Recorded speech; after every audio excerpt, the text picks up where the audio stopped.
and thank you for joining us for another episode of Dialogue with the Diaspora, where we get to highlight and showcase what our talented Belizeans are doing across the world. I am Diane Haylock. While we have focused mostly on the first generation Belizeans who migrated to other countries, the next generation of Belizeans abroad are also doing amazing and creative things. Tonight, we're joined by one such Belizean-American to talk about her journey thus far, her career and connection to Belize. Natasha Alegre was born and raised in the United States. Her mom grew up in Belize and later migrated to the US. Natasha is the graphic design manager at Fanatics Inc. in South Florida. Fanatics Incorporated is a leading global digital sports platform that offers licensed sports merchandise, trading cards, and collectibles for fans, and much more. Natasha has a bachelor's degree in graphic design from Art Institute of Fort Lauderdale. Good evening and welcome to the show, Natasha. It is really my pleasure to have you here with us, and I really look forward to getting into this conversation. When I heard the name Fanatics, I said, wow, what is that all about, right? So I look forward to having the conversation with you about Fanatics. But let me start off first with your Belizean heritage. Even though you were born in the US, you have great Belizean heritage, and we like to start off there. So tell us about your Belizean heritage. Your mom is from Belize and you were born and raised in the US, but we know that you have your Belizean connections, right? So talk to us about that to start off. Well, yes, like you said, my mom was born and raised in Belize. She moved to the States when she was 16, actually to the West Coast, California, and then New Orleans. She wound up back in Belize to help her sick mother. And actually, my brother was born in Belize right after that. So then they traveled to the States. They went to New York, and that's how my mom met my father the first time. And then a couple of years later, she moved to Florida, met my father again, and then they together moved to New York and had me in 1990 in Brooklyn. So your father is my mom, American?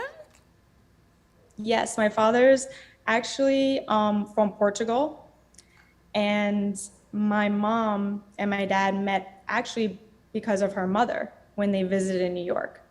So they wind up in some weird fate, met up again, and then they moved together in New York, and then they had me 7 years of them knowing each other.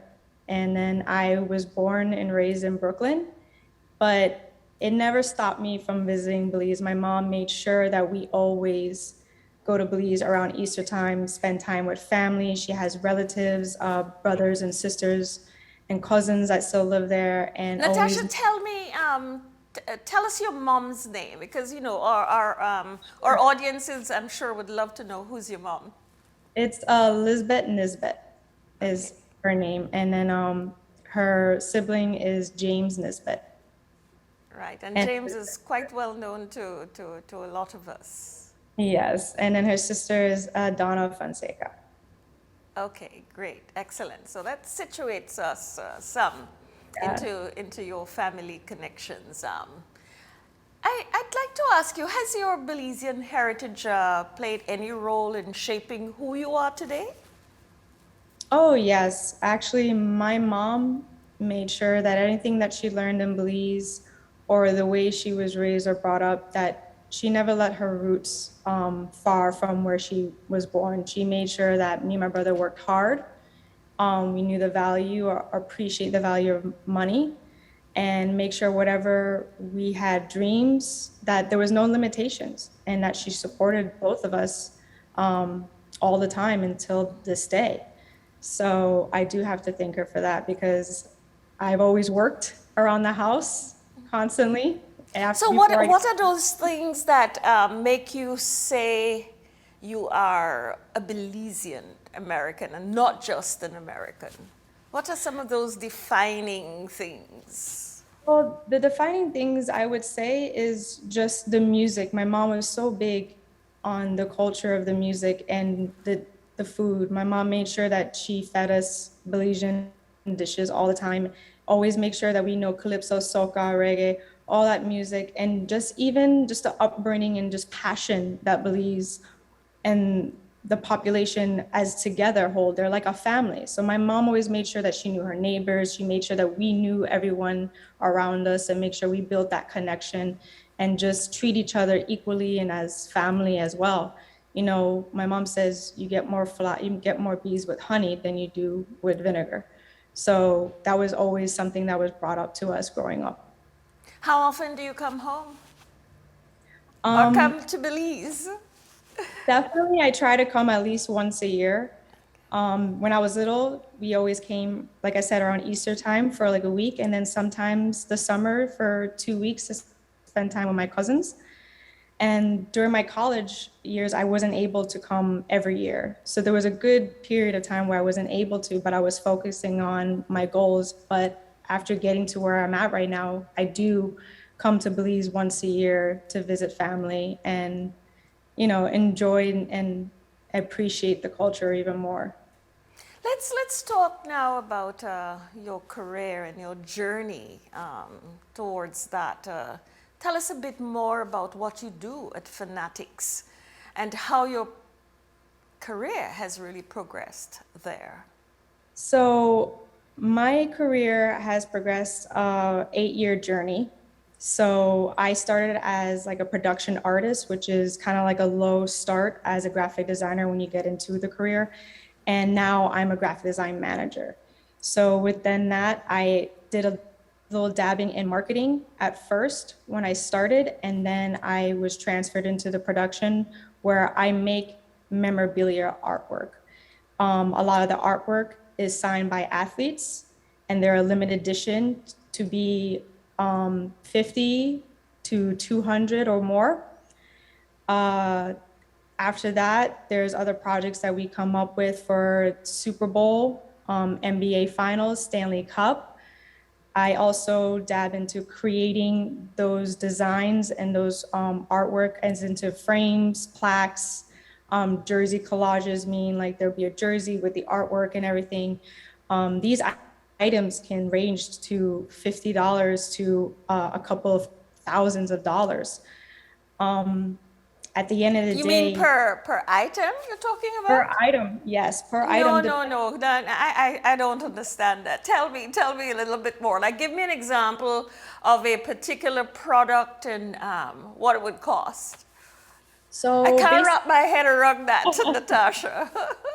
we have exclusive athletes, and these exclusive athletes sign a contract with Fanatics, and depending on the contract and how well known they are, like for instance, Tom Brady, he's such an amazing athlete and very well known that if I make an art piece for him and the limited edition is his number 12, and he signs it and inscribes it, it can be up to $4,000, $5,000, depending on the special event that is in his career.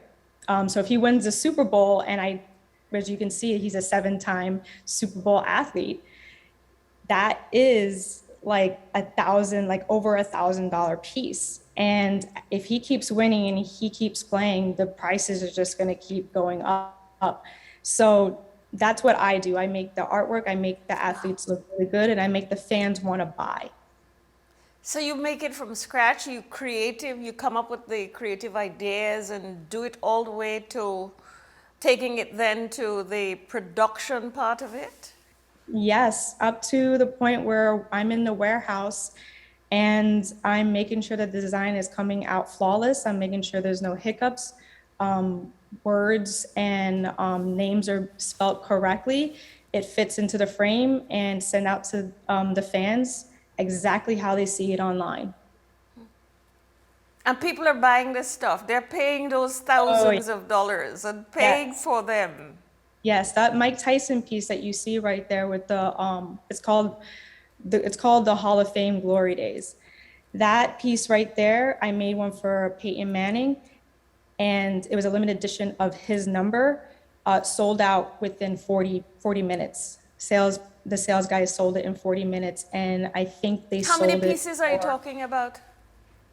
so it's a limited edition of 18. We always make the limited edition of their number, of their play number. So if it's a limited edition of 18, for that Peyton Manning piece, that went to be $5,000 to $6,000 per print. So if I make a really good design and the fans love it and it sells at, like, I'm making a lot of money for the company. And we have, goals that we set every year, and we always make sure we set higher than the last year, and we thrive on accomplishing and going even farther and above. That Peyton Manning piece, I actually made that during the pandemic, and it was amazing that it actually sold within minutes. Wow. How did you get into this? I mean, because I gather that you virtually started at Fanatics shortly after university. Am I right there? Yes, you're absolutely right there. To be honest, my father taught me how to draw when I was very little, just the basics, stick figures and stuff like that. And then it kind of just gradually grew when to his knowledge of how extent it could be. But he brought home some art books, and I kind of just ran with it. And I would just practice watching and drawing at the same time. And it was just wind up being like a hobby. And then my senior year of high school, I got into a elective class with graphic design, and I fell in love with it. And I figured, why not make this into a career? And my dad told me that the best thing in life is that you never have to work a day in your life, that your career is what you love. So I figured this was a brilliant idea. I saw that technology was huge, and I kind of just ran with it, and I love what I do. What has the experience been like for you? What may be some of the challenges as a young woman getting into this field and seemingly just really rising up through the ranks? Oh, it's very challenging. I didn't realize how challenging it could be when I got the job at Fanatics. Uh, I mean, we always say it's a man's world, but in sports, it's 100% a man's world. So it's really surprising that with a lot of applicants that applied for the job, they considered me as to be one of their designers, and they actually put a lot of faith and guidance in my ideas. And a lot of the times I really had to just step out of the box and just kind of do stuff outside of my comfort zone and outside of my job. Personally, I took a lot of my personal time to come up with ideas and come up with designs, and I kind of just threw it at the table and say, look, I really think this is a good idea. And I really had to voice my opinion and really stand out from the rest. And we did start off as a department of 4, and there was 2 guys and there was 2 girls. And a lot of managers and everybody kind of just wanted to stick to what they know and who they know. They weren't too fond of people who just started, but throughout the years, they grew to love my work. They grew to love my ideas. And now they are excited when I come up with a new concept or a new design. And now they trust me, and now they made me a manager of it. And it was just, 6 years in the making when they actually promoted me to be a manager. But I have to say, with all the dedication and hard work and doing that during my personal life and not just my work time, it was well worth it. Wow. What accomplishments would you say you are most proud of? I am most proud of my first design in Fanatics. It was my first year, and it was called a heritage line, and it was a college piece. College is really hard to sell because not everyone is really into college, and it's really hard to please the leagues, like the college leagues and all. the CLC, and they're so strict and they have so many limitations. So it's really hard to come up with something where a fan would want to buy. Their memorabilia does not really sell well. So I came up with this design where I used their logo and I used their team phrases in the background, Ghosted, and I used their mascot and team pride into their logo and kind of just blend it all in. And it stand out so well that it sold phenomenally. Actually, college sales grew double than they have in years. So I was very proud of that first project and being at Fanatics for a year and making that accomplishment, because it seemed like it was a hard task for any designer in Fanatics to do, because it just wasn't something that could be done. And now it still is selling. And in fact, I'm actually just taught one of my designers how to make the line, because we have new teams to do for. So I'm pretty excited. After 8 years, it's still a hit. I want you to hold that thought, Natasha, as we take a short break, but we'll be right back.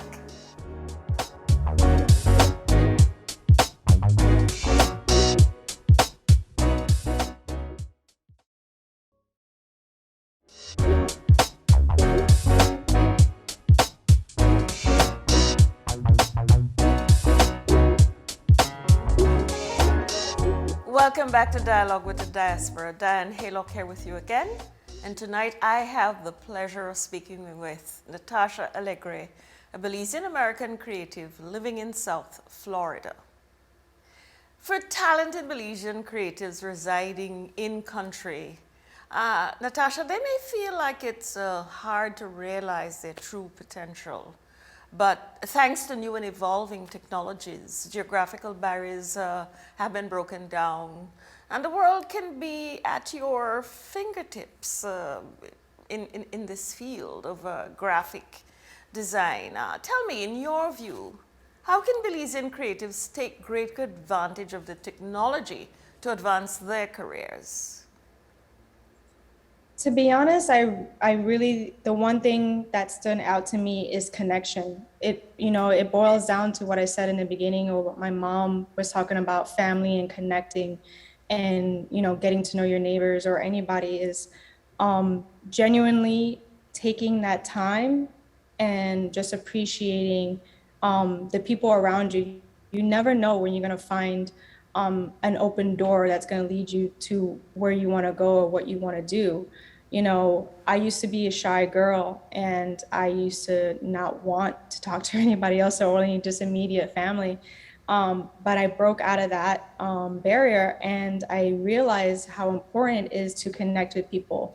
When I go to Belize, I like to talk to, I like to know who is in the same field as me, or even somewhat close, because I would like to make those connections and have them branch out and even work with them. I feel that when people in anything that they do, that they have these accomplishments, or they do really well in different countries, and they're from Belize or their country, it's really good to come back and bring those connections home and just give that opportunity to others, because we have a lot to show for, and we have to make sure that we all stay connected. So you're actually reaching out to young Belizeans in this field and making those connections with them. Yes, I have. I've definitely known a graphic designer in Belize. I have given him pointers. I've taught him things. I even gave him a little bit of assets that I've used to help me along the way. I know he does some work for the Belize soccer team, and he does photography and stuff like that. So we have a connection with a mutual friend that I've known for years.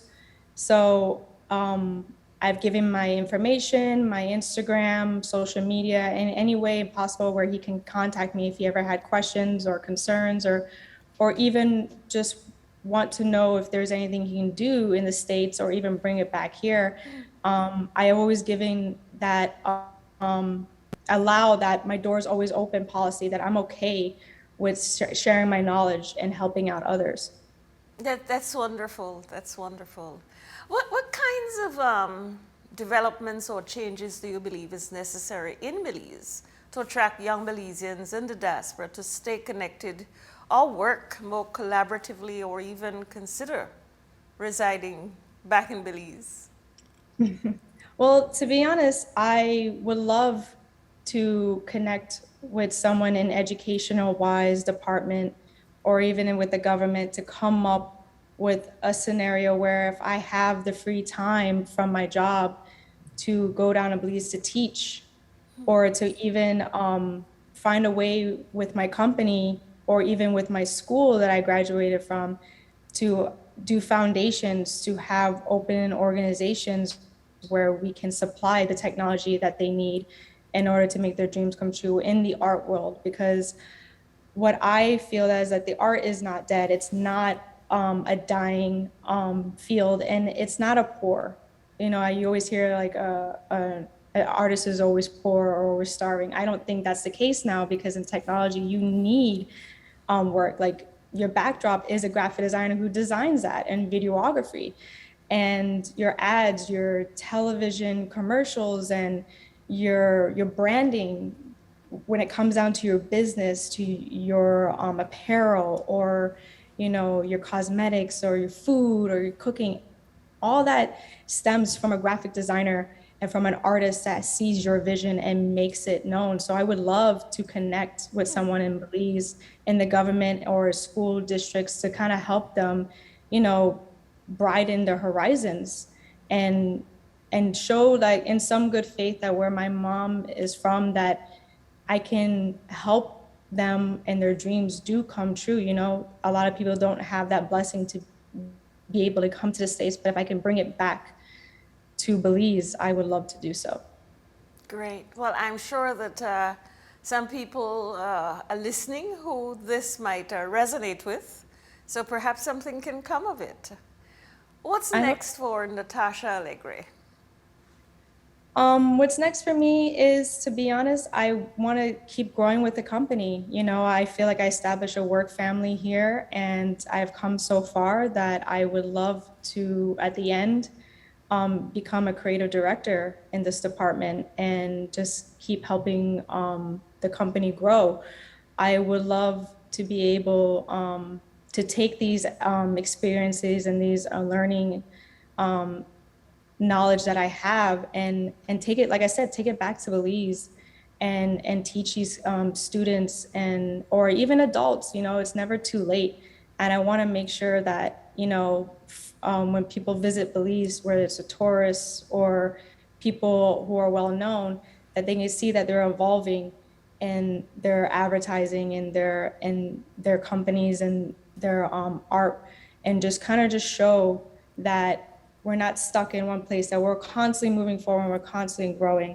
So I would love to, at, you know, someday, even visit Belize more and have that opportunity to just enhance that knowledge and just give it to others. Well, make it happen, Natasha. You can do it. Make it happen, right? Oh, I know I can do it. You know, it's that time again when I have to wrap up this conversation. I don't want to, because it's been so exciting for me, but I'd like to just ask if you perhaps any final words of inspiration for young Belizean creatives in the graphic design area. Your last words. Of course, for sure, no dream is ever too big. My quote and what I live by is, the saddest thing in life is wasted talent.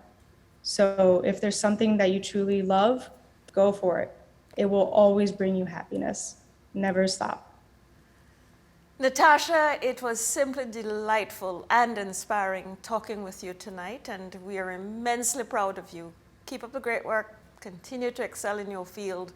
And thanks again for joining us for tonight's conversation. Thank you so much. It was an honor. Have a blessed night. Viewers, we now take a short pause for our final ad break.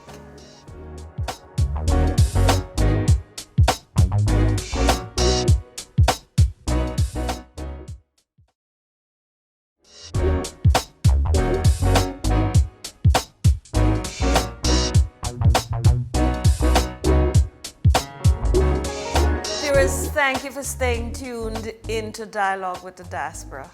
Oh, I continue to be impressed and inspired by our Belizean creatives both at home and abroad, and the strides that they have made in their respective fields. The rapid advancement in technology has opened a bold new world for young creatives all around the world. And our guest this evening, Natasha Alegre, has demonstrated what is possible when you focus and pursue your passion. We hope that our youth at home are encouraged to be creative, expressive, and brave to pursue their dreams. With that, our time is up for tonight, but we will be back again next Thursday, 7 p.m. here on CBTV and on Colorblind's Facebook page. Good night and take very good care.